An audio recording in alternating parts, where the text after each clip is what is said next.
This is going to be my longest video yet, so sorry for that. Here's a potato for you.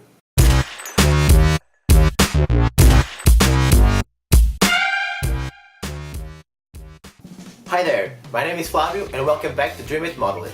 Today I bring to you Mr. Potato Head, one of the toys from Toy Story and one of my favorite animated movies of all time. I decided to create this model to look closer to the one we see in the movies, so my main goal here was to make every part of him detachable. So for example, if you want to put his nose where his eyes are, remove the head, we can put the ears where his arms are, where his feet are, everything is rearrangeable. I will present to you how much filament I use and how much it costs to print a model like this, so if later you decide to print this model, you have this information. Still regarding the costs, I'm not taking into account the electrical costs, because that depends on the company that you have under contract or where do you live. As always, I'm going to show you the entire process from creating this model to the conception to having it in the palm of your hand. So let's see how I modeled this character and how it turned out. To start modeling Mr. Potato Head, I use SolidWorks to get the shape of his body correctly. To do it, I imported an image of him and used the S-Line tool to design the outline and create the volume of the body. I know that in the photo he isn't facing forward, but since his body is roundish, it actually doesn't really matter the angle that you are looking at him. With the main body shape figured out, I import the model to ZBrush and start to create the arms. The method I used here was a set of ZBrush tools, like the Move tool to drag stuff around, the Append feature to add 3D spheres and other objects, the Inflate tool to help swell certain areas, and the Standard tool to add little details here and there. Using this set of tools, it was just a matter of tweaking here and there to look closer to the design I wanted.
To add the connection pipes in order to key the model and make it modular, I used the Live Boolean tool and imported a cylinder to merge with every part of him.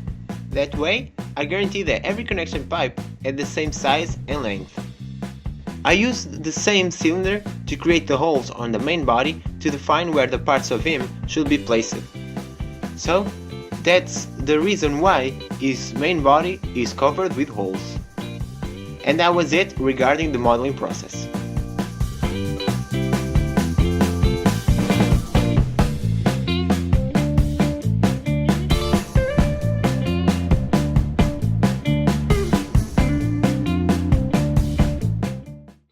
Unfortunately, this model didn't came perfect at the first time.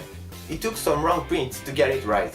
Overall, I had to tweak the dimensions of the tube that belong to every part of him to make sure they were either too tight or too loose and they can fit perfect on the main body.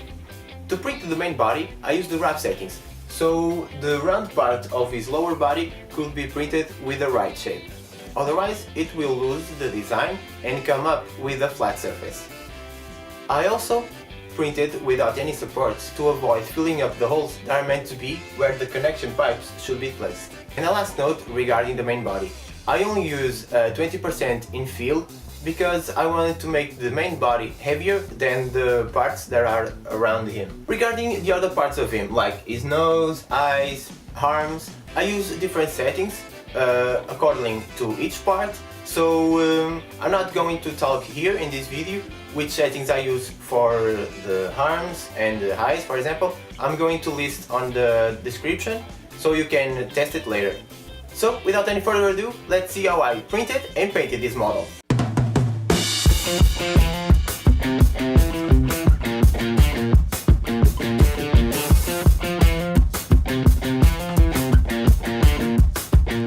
With every part printed, it was time to paint them. As always, I apply a first layer of primer filler to smooth the object and make the printer layers disappear after the sanding process. To paint the model, I use 3 different approaches: the spray can, the airbrush and the paint brushes. If I had the right spray can color to paint a certain part, like his nose and head, I use it. If not, I use the airbrush to get the right color tone of that part, like his shoes and the main body. For the little details, I use the paint brushes since they are easier to paint smaller areas.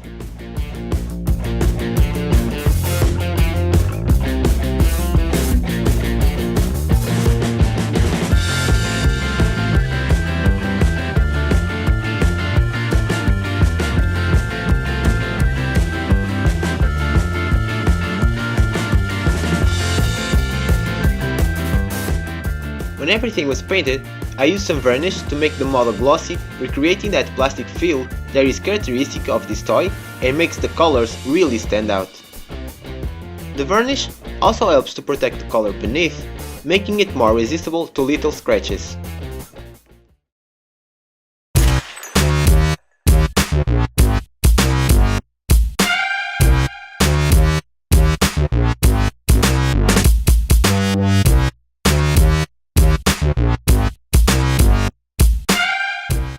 So there you go, I'm really happy how this model turned out. It might be my favorite model at the moment. I don't have that many though, yet. As I said before in the intro, my main goal here was to make every part of him detachable, and I think I accomplished that. Like this, or this, or this. This model is 18 centimeters high, weighs around 200 grams, and took overall, with all of these parts printed and the main body as well, took around 15 hours or so. The filament I used was the SUNLU PLA Plus that costs 20 euros for 1 kilo.